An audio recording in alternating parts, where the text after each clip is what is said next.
अस्सलाम वालेकुम, नमस्कार, सत श्री अकाल दोस्तों। मेरा नाम आशू मलिक है, मैं गोताखोर पटियाला पंजाब से। तो अब पानी तो बिल्कुल ख़त्म हो गया। नहरों के अंदर तकरीबन 20-20 फुट पानी इनके नीचे डाउन चला गया।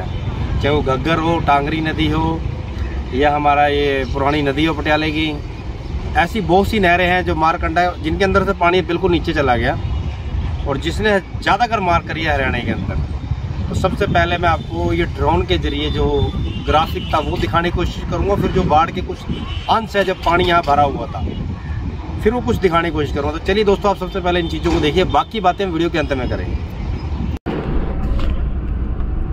तो दोस्तों, ये वो तस्वीर है जो पानी जाने के बाद जब बाढ़ बिल्कुल नीचे चली गई और घरों के अंदर पानी और अपने निशान छोड़ गई है।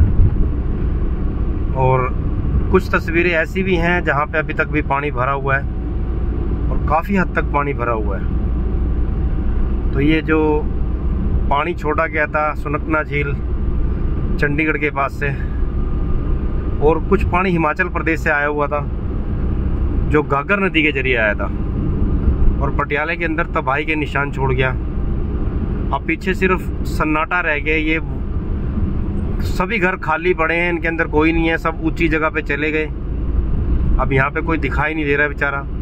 सब अपनी जान बचाने के लिए ऐसी ऐसी जगह पे चले गए जहाँ पे अपना सुरक्षित रह सकें। वो चाहे वो गुरुद्वारे हों, चाहे वो मंदिर हों, चाहे मस्जिद हों, धर्मशालाएँ हों, या किसी के बैंक्वेट हॉल खाली पड़े हों, चाहे रिश्तेदारी के अंदर चले गए।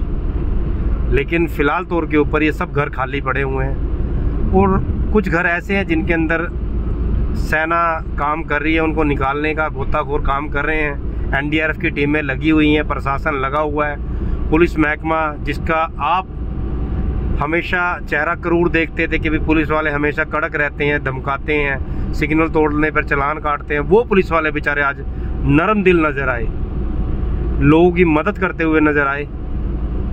और जगह जगह उन्होंने इतनी हेल्प की, लोगों की खाना पहुँचाना, उन तक पानी पहुँचाना, उनकी जान बचाना, उनको बाहर निकाल के आना। और जो हमारी मैडम है, साक्षी मैडम डीसी जो पटियाला है, उन्होंने भी बहुत सराहना काम किया और काफ़ी हद तक उन्होंने लोगों की मदद जो है की बेचारी। जहाँ तक उनसे भागा गया, जितना उनसे दौड़ा गया, दिन रात 24 घंटे उन्होंने काम किया, सोए नहीं है। जो हमारे पटियाला के एसएसपी हैं वो भी नहीं सोए, उन्होंने भी दिन रात बड़ी मेहनत की। बड़ी दूर तक बेचारे गए हैं लोगों की खैर खबर लेने के लिए। कोई जानी माली नुकसान ना हो किसी का, कोई परेशान ना हो, कोई ऐसी जगह ना फंसा हो जो बेचारा निकल ना पा रहा हो, कोई गर्भवती महिला, बच्चे, कोई बुजुर्ग आदमी, जो कोई अपंग हो, अपाहिज हो, उनके लिए पुलिस ने बेचारों ने बहुत जी जान लगा दी। उसी तरह जो हमारे गोताखोर हैं, पटियाले के गोताखोर हैं, मरिंडे के, रोपड़ के, दरहाए के गोताखोर, अपने अम्बाड़े के गोताखोर, हमारे जो अम्बाड़े काका है, सोनलाल है, उधर हमारे इधर पटियाले सादिक भाई हैं, अपना भूरा है, रमेश है, और भी हमारे जितने गोताखोर, उधर हैप्पी भाई है हमारे, वो लग रहे थे, इस्लामू है, चाइना है जिसको साहिद खान कहते हैं, बहुत से गोताखोर है जो दराए के अंदर बैठे हैं, सोनू है हमारे रेस्टोरेंट फ्लोटिंग से। ये सभी गोताखोरों ने अपनी जान पे खेल कर लोगों की जान बचाना, पशुओं को बाहर निकालना। और भी हमारे गोताखोर जो बड़े बड़े लेवल के ऊपर गोताखोर है, जिनका मैं नाम नहीं ले रहा हूँ, और भी कई गोताखोर है जिन्होंने अपनी जान पे खेल के लोगों की जान बचाई है और लग रहे हैं अभी बेचारे मेहनत कर रहे हैं, उस इलाकों तक पहुंचा रहे खाने को। अगर कोई बाहर से लोग हमें खाना भेज रहे हैं, उस खाने को उन तक पहुंचाने का काम कर रहे हैं ताकि वो खाना उन तक पहुंच जाए।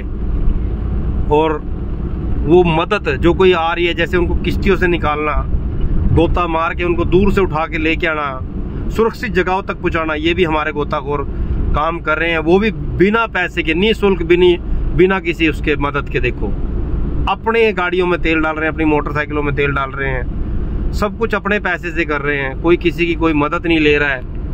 और काफ़ी टाइम से लगे हुए हैं और कर रहे इस चीज़ को और करते रहेंगे। और आप ये जो सारी तस्वीरें देख रहे हो, हम ड्रोन के जरिए आपको दिखाने की कोशिश कर रहे हैं। ये सब नज़ारा ड्रोन से दिखाने की कोशिश कर रहे हैं। ये सामने जो आप शहर देख रहे हो, अर्बन स्टेट, हीरा बाग, और भी कॉलोनियाँ जो पानी के अंदर डूबी हुई हैं। कोशिश कर रहे हैं आप तक ये तस्वीरें पहुँचाने की कि क्या बाढ़ आने के बाद क्या तबाही मची, किस तरह लोग अपने घरों को छोड़ने पर मजबूर हुए, अपने सामान को छोड़ने पर मजबूर हुए, अपने उस आशियाने को जिससे एक एक पाई जोड़ के उन लोगों ने बनाया था। कितना भयानक नुकसान हुआ होगा उन लोगों का, बेचारों का। किस तरीके से उनकी संपत्ति आज बिल्कुल पानी पानी हो गई है, मिट्टी में मिल गई है। अब उनको खड़ा होने में 2 महीने, 4 महीने, 2 साल, 4 साल, क्योंकि कुछ लोग ऐसे हैं जो गरीब आदमी है, ताज़ा कमाते हैं, ताज़ा खाते हैं। वो लोग बहुत परेशान होंगे बेचारे, कैसे अपने आप को खड़ा करेंगे। उम्मीदें कर रहे हैं सेंट्रल गवर्नमेंट की तरफ से। हमारे भगवंत मान जी जो हमारे सीएम है पंजाब के, वो भी उम्मीद करे कि सेंट्रल गवर्नमेंट हमारी कुछ मदद करे पंजाब की, क्योंकि जब तक सेंट्रल गवर्नमेंट से हमें मदद नहीं आएगी पंजाब की, तो राज्य सरकार गरीबों तक, इन घरों तक कैसे मदद पहुंचाएगी। पर इस बाढ़ ने हमारे को कुछ चीज़ें सीखने के लिए बता दिया कि हमारे पास किस किस चीज़ की कमी है। जैसे किश्तियों की बहुत ज़्यादा हमारे पास कमी है, अनुभवी गोताखोरों की हमारे पास कमी है। जो किश्तियों के चलाने वाले ड्राइवर हैं वो हमारे पास नहीं है, उनकी हमारे पास कमी है। मानता हूँ, देखो हमारी जो मैडम है डीसी साक्षी मैडम, उन्होंने बहुत सराहनीय काम किया है। लेकिन मैं मैडम से भी कहना चाहता हूँ कि भाई आप सेंट्रल गवर्नमेंट को लिखें या अपने राज्य सरकार को लिखें कि गोताखोर की भर्ती होनी बहुत ज़रूरी है, क्योंकि ना गोताखोरों के बगैर कुछ नहीं है। अब जो ज़्यादातर मदद जो सरकार की या हमारी प्रशासन की मदद लोगों तक नहीं पहुंची, उन्होंने एक दूसरे की मदद की है। एक दूसरों को बचाना, उनको निकालना। कई पशुओं का नुकसान हो गया, कई गौशालाएं बेचारे डूब गई हैं, जहाँ पे पशु बंधे के बंधे रह गए खुंटों के ऊपर, जो उन्होंने रस्सियां बांधी हुई थी, ऐसे कैसे रह गए बेचारे, और वहीं मर गए, दम तोड़ गए। कई जानवर पानी के अंदर डूब के मर गए, जैसे भैंस, गायें, बकरी, कुत्ते, और भी अदर ऐसे कीड़े मकोड़े जानवर थे जो बेचारे पानी के अंदर गर्क हो गए, वहीं पे मर गए, खत्म हो गए। तो देखो, सरकारों से भी मेरी अपील है, अब इस चीज़ को समझना चाहिए, देखना चाहिए कि हमारे पास किस किस चीज़ की कमी है, उन कमियों को दूर करना चाहिए।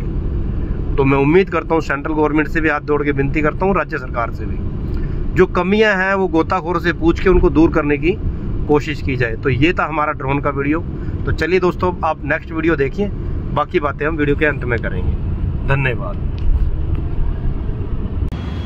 तो दोस्तों, ये थे वो तबाही के निशान जो बाढ़ अपने पीछे छोड़ के गई है। कईयों के आशियाने लूट के ले गई, कईयों की सारी जिंदगी जमा पूंजी उड़ा के ले गई। फर्क पड़ा है उन गरीबों को जो रोज ताज़ा खाते थे, ताज़ा कमाते थे। इस पानी की मार ने सब्जियों से लेकर और राशन तक और काम तक बहुत चीज़ों के ऊपर बहुत तगड़ा वार किया, बहुत तगड़ी मार की है। और इस वक्त मैं खड़ा हूँ पुरानी नदी का, ये पुराना पुल है, आप देख रहे हो, राजा महाराजाओं का टाइम का पुल है। ये 250 साल 300 साल पुराना पुल है, 250-300 साल पुराना पुल है, जिसके पास मैं इस टाइम खड़ा हूँ। ये वही पुल है जहाँ पे महारानी नथ चढ़ाती थी, राजा नथ चढ़ाता था, नथ चूड़ा और पैसे चढ़ाते थे, जिसके कारण ये नदी डाउन होती थी। और अब की बार भी वही किया गया। एक विश्वास है लोगों को, ये परंपरा चली आ रही है, जब तक नथ चूड़ा नहीं चढ़ेगा तो ये नदी शांत नहीं होती। जैसे ही नथ चूड़ा चढ़ाया, उसी टाइम रात के टाइम इसका पानी घटना शुरू हो गया। आज पानी इसका 20 फुट बिल्कुल डाउन हो गया, अब सिर्फ इसमें 8-10 फुट पानी चल रहा है। लेकिन तबाही के निशान ऐसे छोड़ के गए। कल भी इस नदी ने एक की जान ली है, एक बच्चा कल भी डूबा इसके अंदर, कल भी एक बच्चे की मौत हुई है।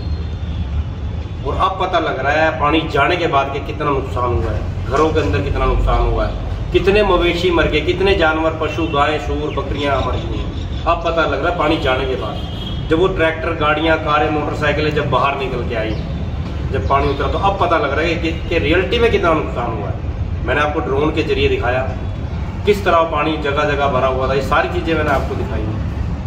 और आज पता लग रहा है कि पानी ने क्या तबाही मचाई है। तो इस जिसको आप मानते हो ना, ईश्वर अल्लाह वाहिगुरु को, जिस रूप के अंदर भी मानते हो, उससे दुआ करा करो, प्रार्थना करोगे, ऐसी आपदा से परमात्मा हमें बचा के रखे, हमें भी और आपको भी, सबको, पूरे समाज को बचा के रखे।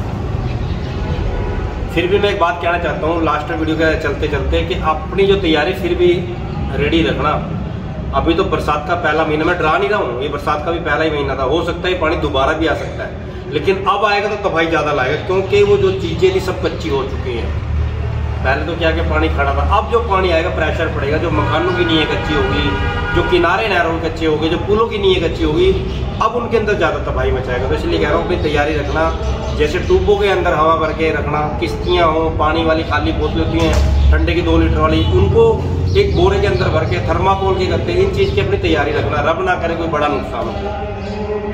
तो इसलिए मैं बार बार आपको आगाह करता रहता हूँ अपने वीडियो के माध्यम से। मैं डराता नहीं हूँ, आपको आगाह करता हूँ। आने वाले देखो साइंटिस्ट क्या कहते हैं, कब बारिश आई क्या मैं नहीं जानता, पर जो वो रब है ना, वो ईश्वर अल्लाह वाहिगुरु, उसको आप जिस रूप में ही मानते हो, उसकी आपदा कब और कहाँ आ जाए, कहाँ उसका गुस्सा आपको झेलना पड़ जाए, इसका कुछ नहीं पता। तो चलिए दोस्तों, ये थी जानकारी जो नहरों के बारे में, घरों के बारे में, जो आपदा है उसके बारे में दे रहा था। और नहरों में जो डेड बॉडियाँ, उनके लिए काम अभी हमने काफ़ी टाइम से बंद कर रखा। इसी कामों के अंदर लगे, लोगों को राशन पहुँचाना, लोगों की जान बचाना, लोगों को सही रास्ते बताना। अभी इसी जगह हम लगे हुए हैं काफ़ी टाइम से, जब से आपदा आई है पंजाब हरियाणा के अंदर। और कल से हम अपने काम के अंदर खड़े हो जाएंगे, कल से हम नहरों की तरफ भी शुरू करेंगे। तो चलिए दोस्तों, आज का वीडियो समाप्त करते हैं। कल फिर एक नई कहानी, एक नई वीडियो के साथ मिलेंगे। अलविदा।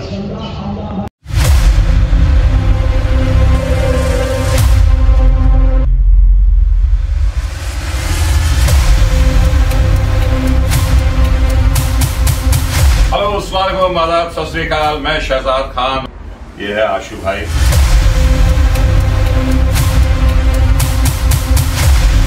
आशु मलिक जी से आज हमारी भेंट हुई और मालूम हुआ कि ये बहुत पुण्य का काम करते हैं।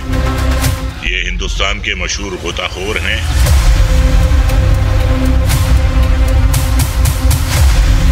और आज एक ऐसी शख्सियत से मिला हूँ, भाई आशु मलिक जी हैं, जो हमारे भारत के एक वन ऑफ द टॉप गोताखोर